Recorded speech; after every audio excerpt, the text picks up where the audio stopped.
Welcome to the Possum Companion, where pets are part of our family. I'm your host, Joanna Herrera, the founder of Coco and Bondi. I'm very excited to interview experts and pet owners to share their stories and insights so you can use them to take care of your babies.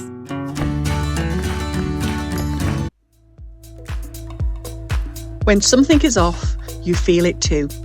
This is Georgia. She loves walks, beach runs and chasing the neighbour's sprinkler. But lately her limp got worse. Slower mornings, less tail wagging and no zoomies. Her humans tried everything. Then they found Rosehip Vital Canine, a natural anti-inflammatory backed by science. Just weeks later, Georgia was back on her feet. More comfort, more freedom and more of the dog they love. Because when your best mate's in pain, you'll do what it takes. Rosehip Vital. For joints, for life, for love. Visit rosehipvital.com.au to find out.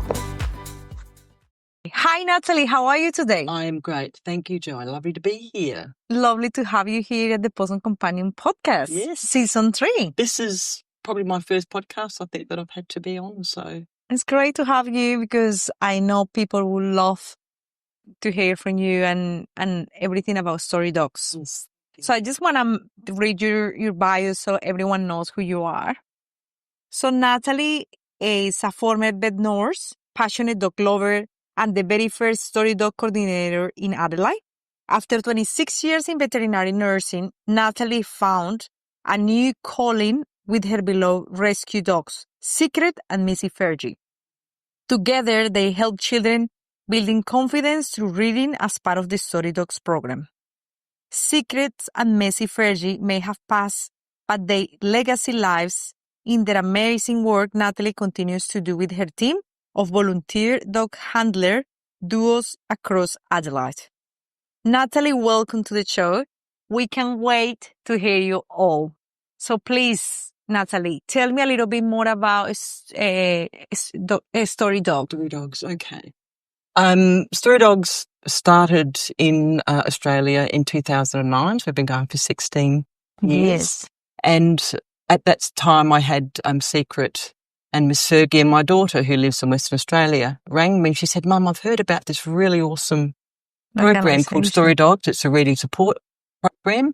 And she said, "And I think Secret and Miss Fergie would be really great." So I rang Janine Sigley, who was one of the co-founders of Story Dogs. And I said to Janine who I was. I introduced myself and I said, "I'd like to become a coordinator." And there was soft silence at the end of the phone. And she goes, "Nobody ever really wants to just become a coordinator." I said, "Well, I'd love to become a coordinator." But you were a vet in that time. I was veterinary nurse. I hadn't been vet nursing for a while. Okay. But in my previous life, so I've always loved dogs and loved animals. And so from there, we didn't have any coordinators in Adelaide. We had teams in Western Australia. Whyalla and Mount Gambier, but nothing in Adelaide. Yeah. So I then became the Northern Region's coordinator for the program.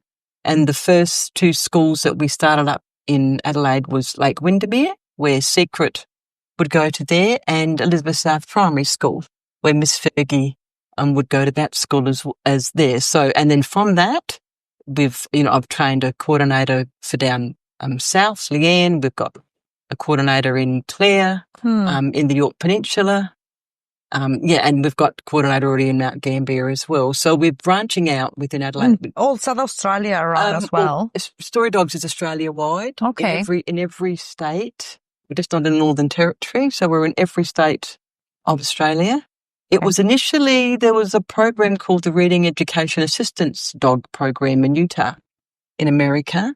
And Janine and her friend Leah Sheldon, who were the co-founders of Story Dogs, were primary school, had children going to the Marimbula, I think that's the way you pronounce it, school in New South Wales. And they'd heard about this program and thought, it sounds fantastic. So they started, they approached the school, the local primary school, about the program, and people are thinking, look, this thing will last 6 months or whatever. But here we are, 16 years later, and I think the reason why the program runs so well, the training is awesome. Also, we do assessments for our dogs. So there's really good, we have lovely dog assessors. I have a wonderful lady called Sophie Rosevier, who is my dog assessor. We have good dog assessments. We have people training. So we are training the volunteers that come in. Well, not every dog will become a story dog. I have two other little griffins at home, and they won't be suitable story dogs. But so the program runs so well because it works. And because dogs and with children, it works. And we've seen the massive success rate. So Natalie, how long have you been working with it's a volunteer. It's as a volunteer base, so we don't get paid at all. It's all volunteer. Wow. Yeah. So, but on the side, you do any other sort of job? I work as I'm a pastoral care worker chaplain at a school in the northern suburbs. So so that's my job, my paid job. But this is as a volunteer. But I think that job that you're doing correlates very well with the story dogs. Because kids, animals, all interconnected. Well, I was working when Miss Fergie was at Elizabeth South Primary School. I was working there as the pastoral care worker. Yeah. And Miss Fergie was there on a Monday, and my other days at the school were the Tuesdays and Thursdays. And it was really cool being a pastoral care worker with the dog, because it was always, Miss Natalie, when's Miss Fergie coming in? And I have to tell you, having a story dog, you can't get too precious about people forgetting who you are. They always remember the dog, however. So we learned that over the years. And probably they remember you because of the dog, well, right? Yes, but it's always, how's Miss Fergie going? Or how is Secret going? And that was how we didn't get too precious about them forgetting who I was, actually. So what particular skills or things had those dogs? Yeah. How different they are from other dogs? All the other dogs. Well, clearly we need a dog that's going to sort of settle and gets on well with people, okay? And a dog that's got it's got a nice disposition. I mean, Secret and Miss Fergie, we actually used to call it snory dogs because she's a little Brussels Griffon. Do you know the Brussels Griffon breed? Yeah. Little brachycephalic breed. She would sleep a lot during it, so we used to call it snory dogs. But it's a matter of being relaxing, and I'd say to the children, she's so relaxed listening to you read. So obviously we've got to have dogs that enjoy being with children, aren't too stressed out about noises and stuff around them. You're going to a school, so there's going to be distractions around. There's going to be a lot of distractions. So as I said, our dogs are assessed by a professional dog trainer, and, we can look at the dog, and a lot of the times it's how we are as the handler of the dog, how we are with our dogs and how the teams work as well. So that's a really important aspect of story dogs. Okay. We've got over 400 dog teams. Oh, wow. Australia-wide. Is there any particular breed, or it could be any breed and it would be trained? Any breed at all. Actually, sorry, I'll correct that. We've got about 575 dog teams within Australia. Amazing. About 400 schools. Any of our breeds. If the dog is suitable, in fact, I'm not sure which state we've got the biggest dog in Australia is a part of one of our teams. So we can have like a little Chihuahua up to a Mastiff. Wow. And any dog in between, as long as they are a suitable dog that's going to like being with children, like being around people, and can settle. That's what's important. And good listeners. They have to be a good listener because you can listen to those children. So they have to be probably not too young as well? We usually a person has to have the dog for at least 12 months to 18 months. So, obviously not a puppy. Yeah, because puppies are very hyperactive and they want to, obviously some of them love kids, but they want to be playing instead of listening probably. So the person has to have owned the dog usually for at least 12 months and have got some basic training with them. So, and the dogs can settle. I have one of my teams has her 3 Cavalier King Charles Spaniels. Yeah. And little Lottie's now a story dog, and she's just turned over too. So as long as the dog can settle, but usually at least 12 months, and not a really young puppy, because you are right, they don't settle. No. settle too much. Yes. So with those kids, I want to understand a little bit more this scenario. So when you have those dogs, they come to a room with the kids, a group of kids, You know, what we do. or it's only we do individually? individual story dogs reading. Okay. Usually about 4 to 5 students. As story dogs, we don't recommend more than 2 hours. They're not Okay. therapy dog. Therapy dog training is a little bit more advanced. Of course, all dogs are kind of therapy dogs, aren't they? Yeah. We're talking particular training, and a lot of schools now have wellbeing dogs. So story dogs usually about 2 hours. In that time, you could fit 4 to 5 students in that time. Usually about a 20-minute reading session with those children. It's a one-on-one reading session with those children. And the really fun part was like walking to the classroom and waiting for those children to come out. And all the children go, oh my goodness, it was Secret or Miss Fergie. Secret's here or Miss Fergie's here. The excitement of having a story dog. And they will just sit there and listen to the kid reading to them. That's it. Just amazing. So you'd find a nice place where you could be. Some people choose, if it's nice, can sit outside with the child. Some of you may be within a room with the child on a lounge setting. Miss Fergie, you had a little lounge that we would sit on. As long as it's a setting, you could sit on a chair with the dog next to you or a dog on the floor. It doesn't, where the dog's sitting isn't so much as long as the dog is there. And we know that the dogs, they're not going to know the words in that book. But so if the child had a issue with this, we're reading a story and they're going, oh, that's a bit of a hard word. I put a book in front of Miss Fergie. Go, Miss Fergie, can you help maybe Johnny with this word? And we knew that Miss Fergie could answer. We go, oh, thank you, Miss Fergie. That's good. We know, but the word is such and such. So having the dog there, showing them the book. And I think it's helping those kids with that confidence, Absolutely. and open up with the dogs and be more connected to animals, Yes, because children, adults can be a little bit confronting for children, but a dog, what better way could you have than to reading a book to a dog?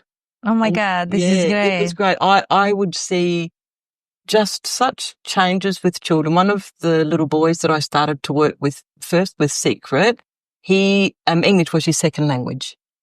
So we would just start off with some really basic words, books. Some books. By the end of that, he was reading novels. That's how much his confidence had grown through that, from starting off from some simple books. And what's great about Story Dogs is that we have a selection of books that we can pick for the children, and you get to know your children. So whenever I would start off with Story Dogs, we do like a little bit of a, what kind of books do you like? What's your kind of favourite book? So you get to know that child, and they would sort of be the books that you could bring to them. And so, but at home, I have my office at home is always full of children's books. I don't tend to look for adult books. Yeah. Oh my God, that's amazing. Always look for lovely children's books, and there are a lot of beautiful magic books. Yeah, lovely books. Yeah, for children.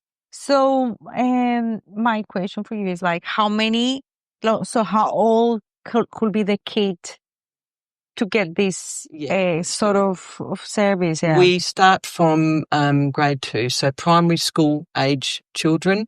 Little children are younger than that, a little bit sort of fidgety, may not be able to concentrate as well. Maybe from 5 or so, or a little bit older? 7. Usually grade 2 children we're looking at from there, and then we can build up to that. We don't go into high schools, but we do primary school children when the children are developing reading. And some children, and it really depends, some children may be quite a good reader, but not a very confident person. reader. Yeah. Some children may be in a grade 4 or 5 and a fairly lower grade reading ability.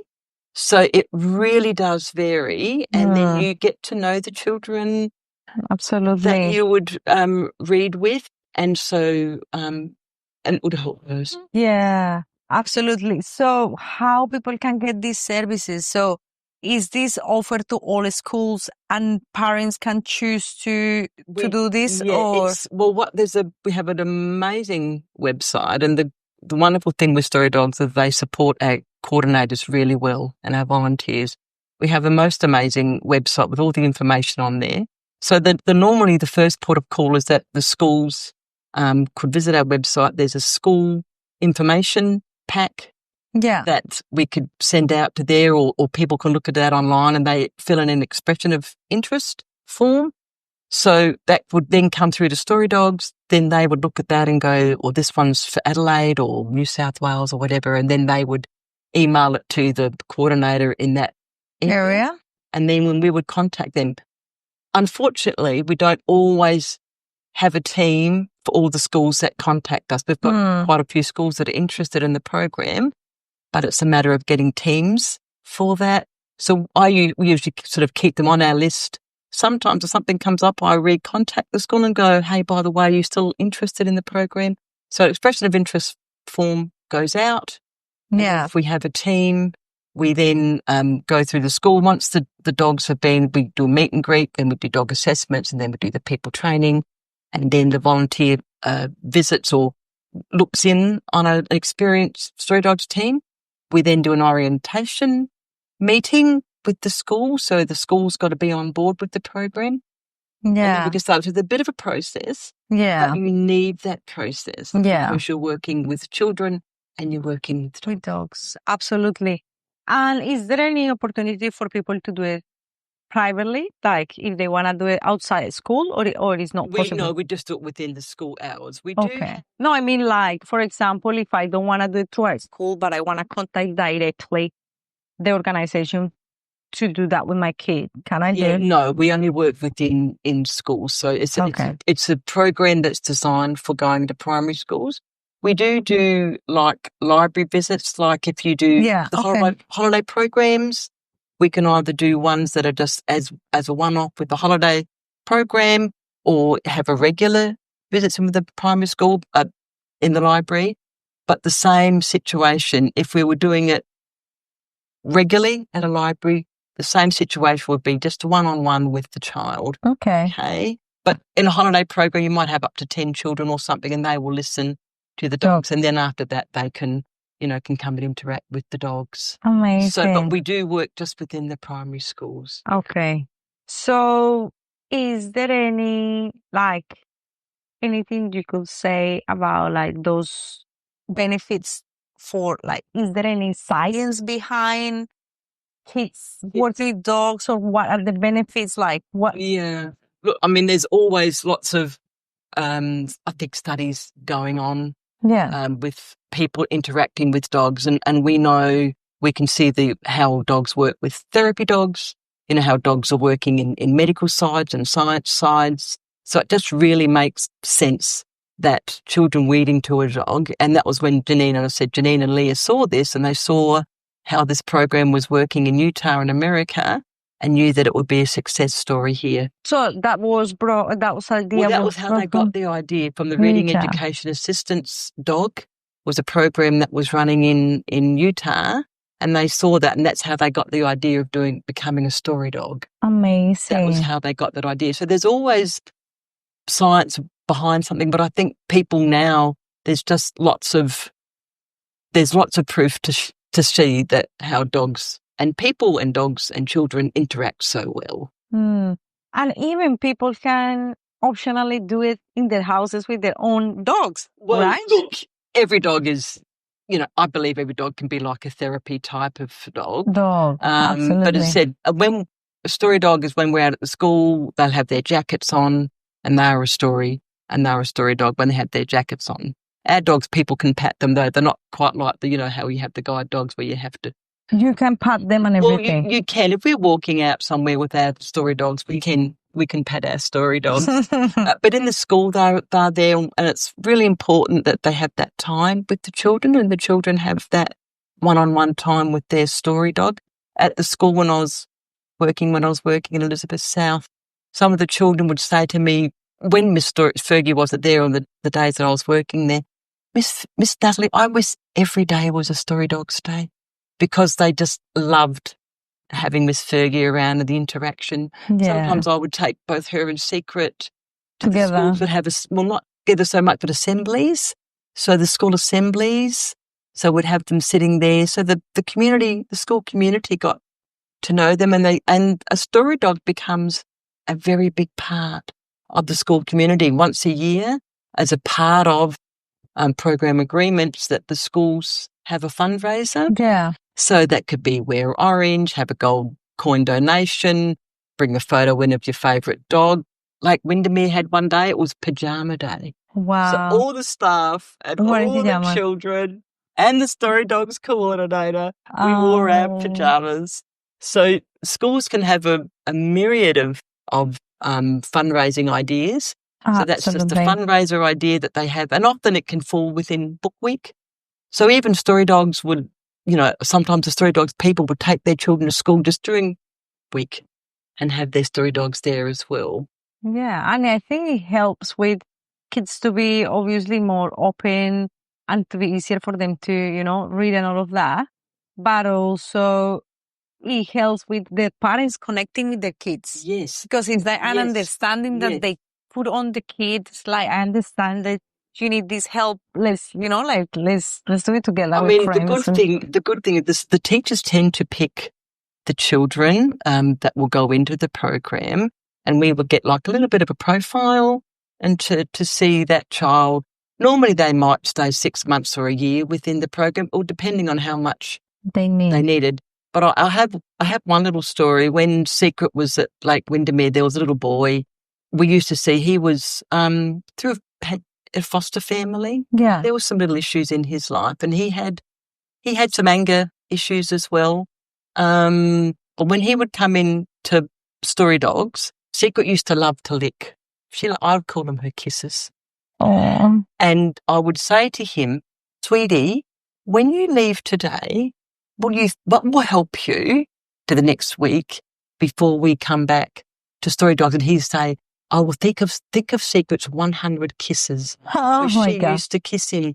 Anyway, an amazing story. I lived in the Salisbury area, and I went to go to the local vet there, and Secret was in there one time, and the staff had said about Secret, and there was a lady sitting in the chair, and she came to me, she said, is that Secret, the Story Dog? And I said, yes, it is Secret, the Story Dog. And she said, that was the little boy. She was the foster mother of this child who Secret was reading to, and she said just how much it had changed his life. Amazing. Having her there. So I don't always get to hear those stories. And that was just such a wonderful absolutely. Time when I could hear this feedback and go how much he absolutely and how Secret had impacted his life, because he didn't have a great background, but how much in that time she made an impact in him. Amazing. Yeah. I think this is a testament that animals are like soul savers, healers. They are healers, and they have just the most beautiful soul. And I think sometimes people don't always respect our dogs or care for them properly. So, they're such wonderful creatures. They are just such beautiful animals to work with as well. Well, I'm a little bit biased, but... Yeah. I am too. You are too. And probably all the listeners from this episode of podcast are like biased, but yes. Because of obviously talking about dogs. Talking about dogs, cats, all Cats sort of pets, companion animals. Yes, companion animals. Yeah.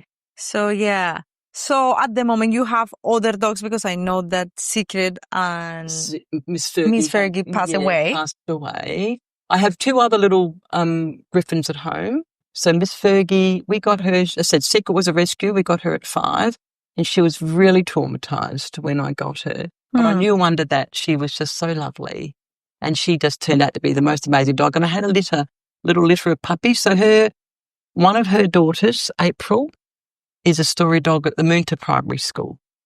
So one of her daughters, Secret's daughters, is working now. Is a Story Dog. And I still keep in contact with all of the owners. Yeah. And then Miss Fergie, we got her at 7. So she was a rehomed little griffin. And we picked little Sassy up when she was about 18 months old, little rough red griffin, went to Melbourne, picked her up, had no idea that it was Miss Fergie's granddaughter. So we have little Sassy at home. She'll be 6. And we've got a smooth coat black boy called Kevin. And Kevin's a little bit of a villain, but he's my villain. So he's a smooth coat black Griffin. So I've just got the two little Griffins at home, but they don't have the right demeanour to be story dogs. So you train those dogs before you put them into... Yes. They get trained. A lot of training. Yeah, Canine Behavioural School is a wonderful place for training dogs. Also, Sophie, my dog assessor, runs her own dog obedience. So any ethical dog breeding that do treat, reward is a good place to be training dogs. So dogs all need dog training, not just about learning to sit or to heel. It's about the socialisation with other dogs and with people. So that's really the important part. Absolutely. About dog training and training the human. Yeah. Because the training... We need a little training as well. Some of the humans need a lot of training. Yeah, so, some of us, yeah. Yeah. So one last thing before we end this episode. So let's say if someone wants to volunteer, yes, how they can volunteer and put their expression of interest out there. Yes. Go to our website. You'll see on there's volunteer section, expression of interest. You can fill in the forms about you and your dog, and then that will go through to the Story Dog system. They have a look at that and go, this one's maybe from South Australia or whatever. We would then get the email from our support central and say, is this person in your area? We would then contact that person. I'm in the process now of just training up a new team. I'm hoping to go in the Manapara area. So in the process of that, and then if we don't have a school, I will go and contact the school and to see if they're interested in having the program. So once they fill an expression of interest form, we will ring this person, contact them and go, yes, do a meet and greet. And then from there, if they're suitable, we go from there with the dog assessment first. Yeah. The dog is suitable. And then we will go and do the people training. And then we go into the schools and they will view a Story Dogs team that's been in for a while. And then we'll go to the schools and that's how we start. So amazing. But they have to have a dog or not really? Yeah, well, can I tell you, some people may look after somebody's dog as long as they've known that dog for a good year. So they've had contact with that dog at least 6 months to a year if they know a dog. So it may not necessarily be their dog, but it's a dog that they know and the dog knows them. So some people may not, but they may have been fostering a dog. One of my first dogs that I trained, Archie, who was the first dog apart from mine, that was cool. He was co-owned. So his first owner, so one of the ladies, after it was during the sort of the COVID time and after COVID, she had to go back to full-time work. So the other owner then trained as a Story Dogs volunteer. So sometimes they may be co-owned, but as long as you know that dog and they know you and they're comfortable with you and you work together as a team, Story Dogs are happy to have you. Amazing. Thank you so much, Natalie, for being here. More than welcome. And I love to hear this. And we hope so many people get interested in the program as well to join or to be part of it as volunteers. Yes, go to our website and have a look. And we are looking, for teams and stuff. So thank you so much. Introducing the new hands-free leash, made to keep up with your lifestyle. More freedom, more comfort, more fun together. Heading out for a walk or a run, wear it around your waist, over your shoulder, or just hold it in your hand. Whatever works best for you. After a game, a walk, or a surprise splash, you'll love our poncho towels. They're waterproof, super absorbent, and extra soft on your dog's fur. No knots, no fuss, just quick, easy drying.